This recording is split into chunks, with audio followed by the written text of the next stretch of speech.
नमो नमः। आज हम कक्षा 9वीं और 10वीं की संस्कृत व्याकरण विधि का चतुर्थ अध्याय शब्द रूप सामान्य परिचय पढ़ेंगे। शब्द वाक्य की सबसे छोटी इकाई शब्द होती है। शब्दों को मिलाकर हम वाक्य बनाते हैं। शब्द के अनेक रूप होते हैं, संज्ञा, सर्वनाम, विशेषण, क्रिया आदि। अब जैसे संज्ञा, मैंने पहले भी बताया, किसी व्यक्ति, वस्तु, स्थान के नाम को संज्ञा कहते हैं। जैसे व्यक्ति में राम, मोहन, किसी का भी नाम हो सकता है। वस्तु में कोई भी सामान हो सकता है और स्थान में इंदौर, भोपाल कोई भी जगह हो सकती है। सर्वनाम, संज्ञा के स्थान पर जिन शब्दों का प्रयोग होता है उसे सर्वनाम कहते हैं। जैसे मैं, तुम, आप, यह, वह, उसका आदि। जैसे वह खेल रहा है तो इसमें सर्वनाम वह है ना। उसने मुझे मारा तो उसने सर्वनाम है ना। मैं दौड़ती हूँ तो मैं सर्वनाम है। विशेषण जो संज्ञा और सर्वनाम की विशेषता बताते हैं। जैसे जलेबी मीठी है तो मीठा क्या हो गया, विशेषण हो गया, है ना। घोड़े तेज दौड़ते हैं तो तेज विशेषण हो गया, है ना। चिड़िया मधुर गाती है तो मधुर विशेषण हो गया। इस तरह अब हम बुक भी पढ़ लेते हैं। शब्द रूप सामान्य परिचय पढ़ रहे हैं आज हम। वाक्य की सबसे छोटी इकाई को शब्द कहते हैं, जो मैंने आपको बताया है। शब्दों के अनेक रूप होते हैं, संज्ञा, सर्वनाम, विशेषण।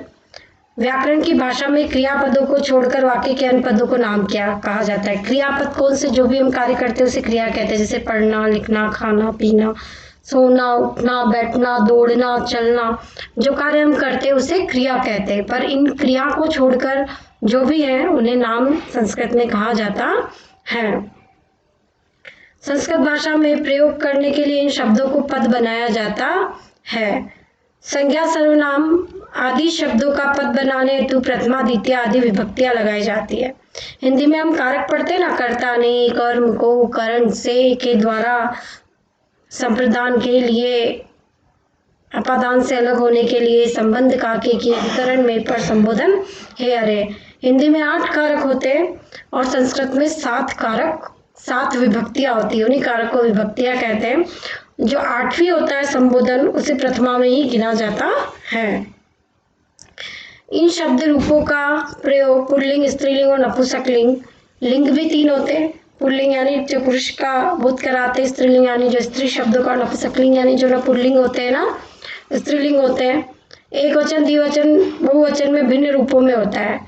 संस्कृत में वचन भी 3 होते हैं, एक वचन, द्विवचन और बहुवचन। और हिंदी में वचन 2 होते हैं, एक वचन और द्विवचन। इन्हें सामान्यतः शब्द रूप कहा जाता है। जो विभक्तियां होती है ना, और जो एक वचन, द्विवचन, बहुवचन में चलते हैं 7 विभक्तियां, उन्हें शब्द रूप कहा जाता है।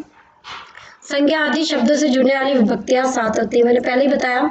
इन विभक्तियों के तीनों वचनों में बनने वाले शब्दों के लिए जिन विभक्ति प्रत्ययों द्वारा प्राणिनी की कल्पना की गई वे सूप कहलाते हैं और इन्हें सूप कहलाते हैं। इनका परिचय इस प्रकार है।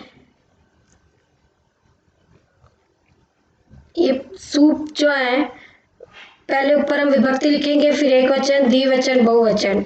प्रथमा विभक्ति सु, द्विवचन औ, बहुवचन जस। द्वितीया में अम, ओठ, शस। तृतीया में टा, भ्याम, भिस। चतुर्थी में अंगे, भ्यास, भ्यस। पंचमी में अंसी, भ्याम, भ्यस। षष्ठी में अंश, ओस, आम। सप्तमी में ढिंग, ओस, सुप। ये हो गया सुप प्रत्यय। सूप जो है उनका, ये प्रत्यय शब्दों के साथ जुड़कर अनेक रूप बनाते हैं। ये शब्दों के पीछे जुड़ते हैं और फिर बहुत सारा परिवर्तन होता है, जब जाके शब्द रूप का निर्माण होता है। इन विभक्तियों के अतिरिक्त संबोधन के लिए प्रथमा विभक्ति के ही प्रत्ययों का प्रयोग किया जाता है। मैंने कहा ना, प्रथमा विभक्ति में वह जो आता है वही संबोधन में आता है, बस हल्का फुल्का परिवर्तन होता है। किंतु संबोधन एक वचन में प्रथमा एक वचन के रूप में अंतर होता है। जो संबोधन का एक वचन होता है और जो प्रथमा का एक वचन होता है वो परिवर्तन होते हैं। द्विवचन और बहुवचन तो एक जैसे ही होते हैं। रूप निर्देश में रूप भेद को स्पष्ट किया गया है। शब्दों में विभिन्न रूपों में भेद होने के कारण संज्ञा आदि शब्दों को 3 वर्गों में विभक्त किया गया है। जैसे संज्ञा शब्द, सर्वनाम शब्द और संख्यावाचक शब्द। संख्यावाचक जो संख्या होती है 1 2 3 4, एकम द्वि त्रय, जैसा हम कहते हैं संस्कृत में, तो उनके भी संज्ञा रूप में चलते हैं। तो जो संज्ञा शब्द है उनको 3 भागों में बांटा गया है, संज्ञा शब्द और सर्वनाम शब्द और संख्यावाची शब्द। फिर जो संज्ञा शब्द के अंत में स्वर तथा व्यंजन आने के कारण इन्हें पुनः 2 वर्गों में रखा गया है। अगर किसी के अंत में स्वर आता है, स्वरांत अजंत, अंत में अ आ इ ई आदि स्वर हो तो उन्हें स्वरांत कहा जाता है। इनका वर्गीकरण इस प्रकार है: अकारांत, आकारांत, इकारांत, इकारांत, उकारांत, उकारांत, ऋकारांत, एकारांत, ओकारांत, ओकारांत आदि। जैसे बालक क में अ है, ये एक व्यंजन वर्ण है तो इसे अकारांत कहेंगे। गुरु में उ है तो इसे उकारांत, कवि में ई है तो इकारांत, नदी में ई है तो इकारांत, लता में आ है तो अकारांत, पित्रा में री है तो ऋकारांत, गौ में औ है तो ओकारांत। ये पीछे जो रहेगा उससे पता चलेगा कि ये कौन से शब्द रूप है।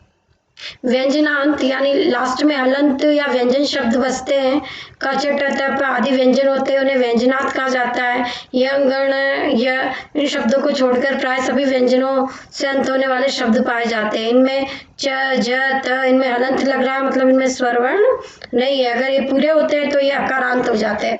द ध न श स ह और ह व्यंजनों के अंत में होने वाले शब्द अधिकतर प्रयुक्त होते हैं, अतः इनकी गणना चकारांत। अगर च बचेगा लास्ट में तो चकारांत, जैसे चल मूत मूच तो च बचा है तो चकारांत, भूभृत त बचा है तो तकारांत, श्रीमत त बचा है तो तकारांत, जगत त बचा है तो तकारांत, राजन न बचा है तो नकारांत, दिश श बचा है तो शकारांत। अगर ये श के नीचे हलंत नहीं होता तो अकारांत हो जाते, पयस तो सकारांत। इस तरह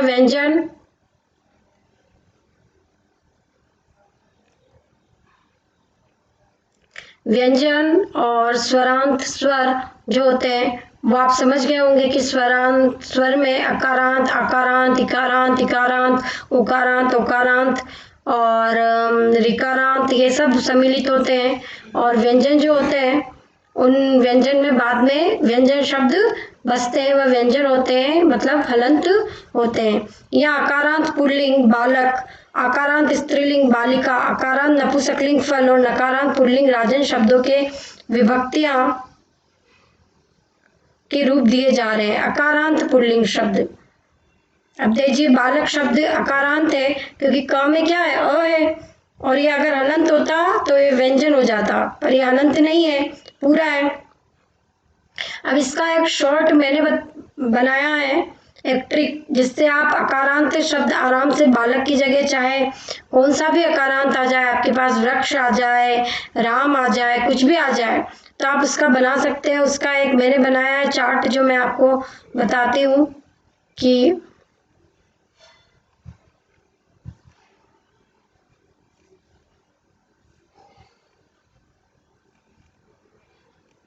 ये देखिए ये विभक्ति लिखी है मैंने। आप भी जब परीक्षा में अगर आपसे से पूछे तो आप रफ काम करने के लिए पीछे या साइड में कभी ऐसे विभक्ति लिख दीजिए, प्रथमा विभक्ति, द्वितीय विभक्ति, तृतीया, चतुर्थी, पंचमी, षष्ठी, सप्तमी, सप्तमी तक। सिर्फ आपसे परीक्षा में सातों विभक्ति लिखने के लिए नहीं पूछेंगे, ऐसा भी पूछ सकते हैं राम शब्द का तृतीय विभक्ति एक वचन बताओ, या बालक शब्द की पंचमी विभक्ति पूरी लिखो, है ना। तो पंचमी विभक्ति पूछेंगे तो एक वचन, द्विवचन, बहुवचन तीनों लिखना है।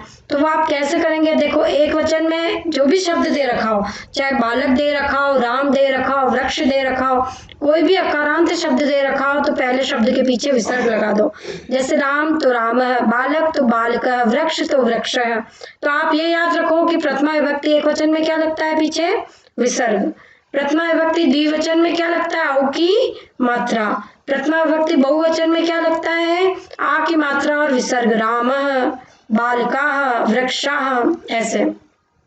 द्वितीय विभक्ति एक वचन में लगता है म के नीचे हलंत है, रामम, बालकम, वृक्षम, ऐसे। द्वितीय विभक्ति द्विवचन में लगता है औ की मात्रा, जो एक प्रथमा विभक्ति में था वही द्वितीय वचन में, रामौ, बालकौ, वृक्षौ, बहुवचन में आ की मात्रा और न। तो आपको याद क्या करना है, अकारांत पुल्लिंग शब्द में एक वचन में विसर्ग, औ की मात्रा, आ की मात्रा और विसर्ग, फिर म, औ की मात्रा, आ की मात्रा और न, फिर तृतीय व्यक्ति में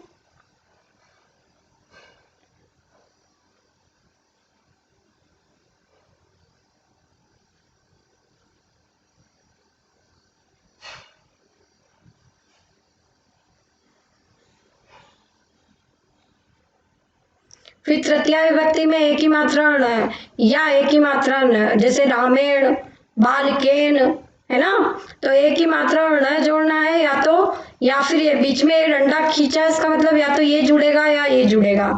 अब ये जो आभ्याम तृतीय विभक्ति द्विवचन में आ की मात्रा और भ्याम, बालकाभ्याम, रामाभ्याम, वृक्षाभ्याम, आ की मात्रा और भ्याम जोड़ना है आपको।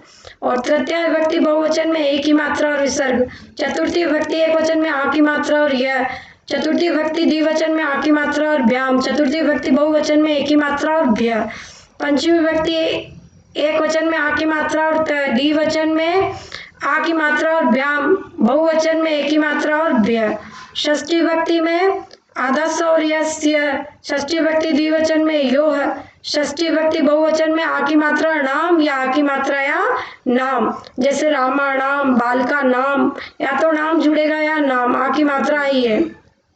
सप्तमी में एक वचन में एक ही मात्रा, द्विवचन में यो और बहुवचन में एक ही मात्रा और शु। ये आपको कॉपी में उतारना और ये याद करना है। अगर ये आपने ट्रिक्स याद कर लिया तो आप अकारांत पुल्लिंग का कोई सा भी शब्द रूप बना सकते हैं। अब हम वापस चलते हैं पाठ की ओर।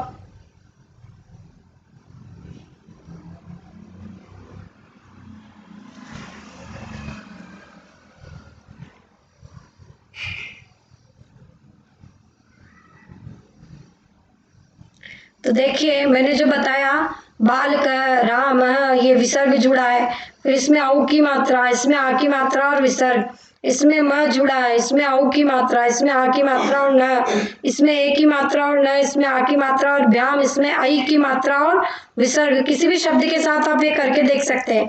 आ की मात्रा और यह, आ की मात्रा और भ्याम, ए की मात्रा और भ्य, इसमें आ की मात्रा और त, इसमें आ की मात्रा और भ्याम, इसमें ए की मात्रा और भ्य, इसमें स्य, इसमें यो और नाम। सप्तमी में एक ही मात्रा यो और एक ही मात्रा शु। अगर आप ये याद कर लेंगे तो आप अकारांत पुल्लिंग का कोई भी शब्द रूप बना सकते हैं। जैसे वृक्ष, अध्यापक, छात्र, नर और देव, ये सब आप जो मैंने चार्ट बनाया उसके हिसाब से बनाकर देख सकते हैं। अब अकारांत शब्द बालिका। अब बालिका अकारांत स्त्रीलिंग शब्द है, तो स्त्रीलिंग का भी मैंने एक शॉर्ट ट्रिक निकाला है कि स्त्रीलिंग में कैसे होता है। तो ये देखिए,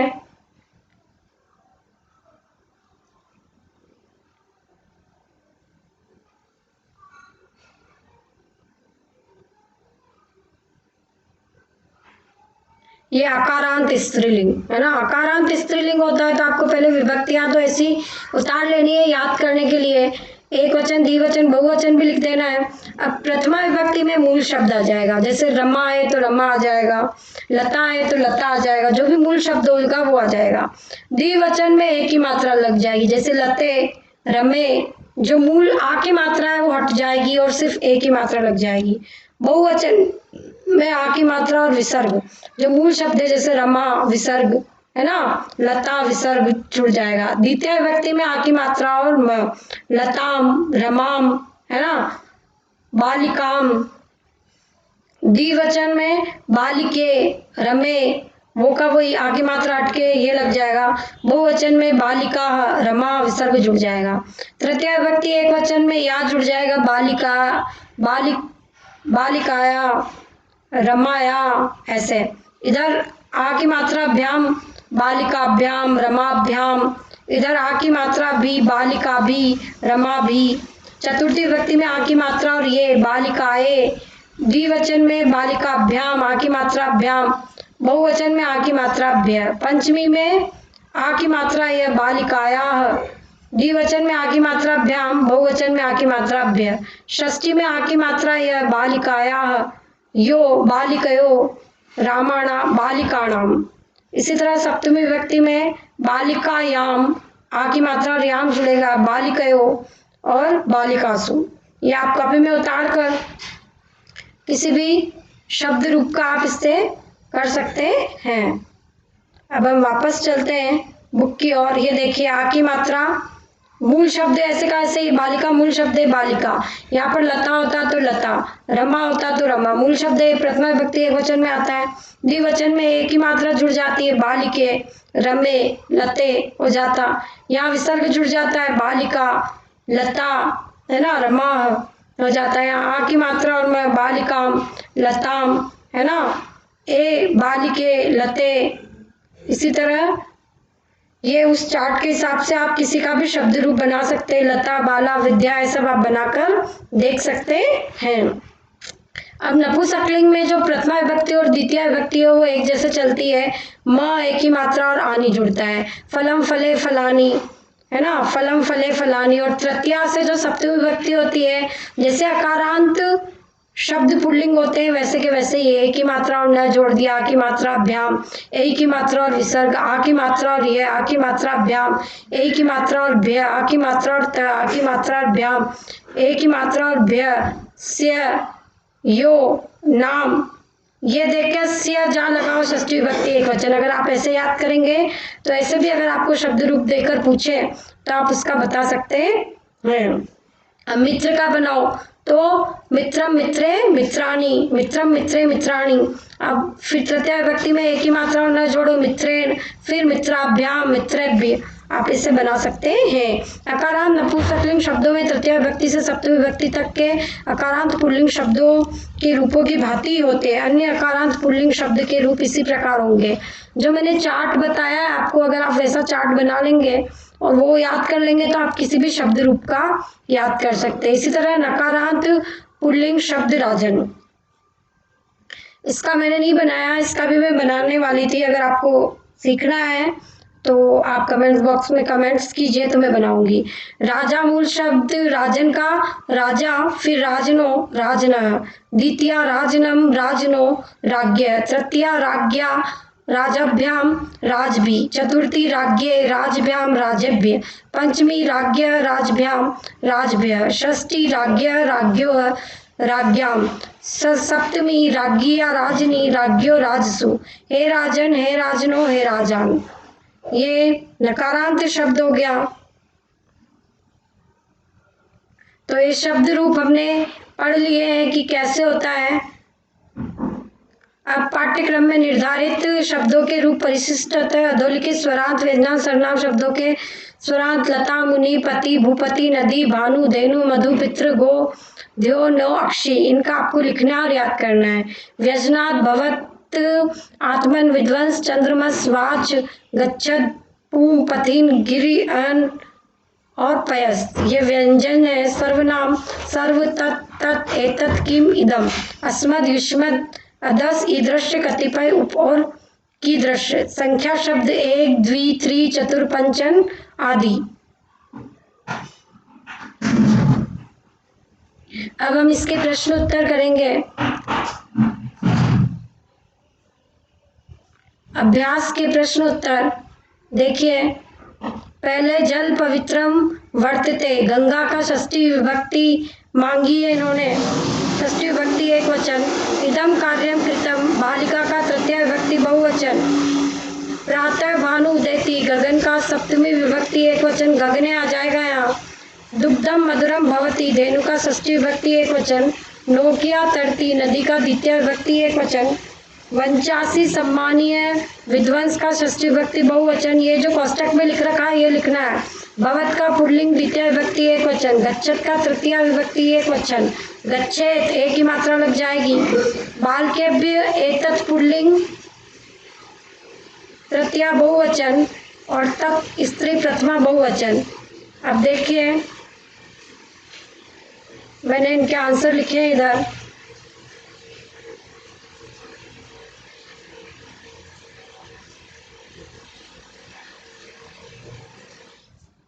देखिए पहले रिक्त स्थान में गंगा यहाँ लिख देंगे आप, दूसरे रिक्त स्थान में बालिका भी, तीसरे में गगने, चौथे में धेनु है, पांचवे में नदी, छठे में विदुषाम, सातवें में भवम, आठवें में गच्छेत, नौवें में तेभ्य और 10वें में ताह। ये जो पहला था उसके रिक्त स्थान है। पहले में गंगाया, दूसरे में बालिकाभ्य, काबी, तीसरे में गंगेन, चौथे में धेनु, पांचवें में नदीम, छठे में विदुषाम, सातवें में भवम, आठवें में गच्छेत, नौवें में तेभ्य और 10वें में ताह।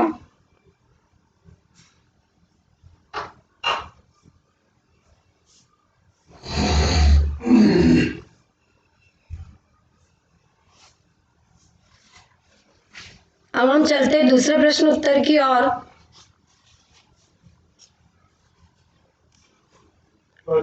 दूसरा प्रश्न जो है वो भी है, जो 3 दे रखे हैं उनमें से एक हमें बताना है कि क्या कोष्टक में आएगा।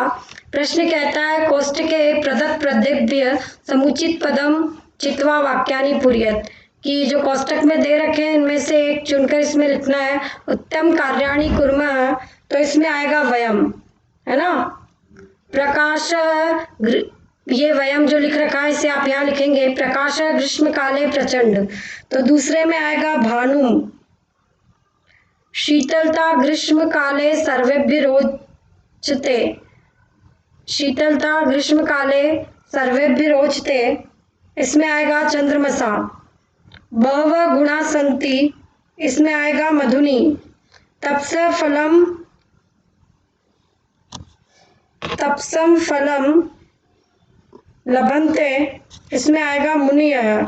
उत्तम बालिका सेवन्ते मातरम। कार्यकश्रम अस्मिन् विद्या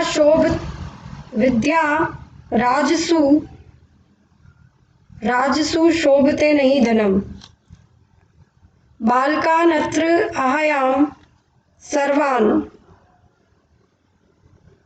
और लास्ट सन्मार्ग प्रदर्शयन्ति साधवः।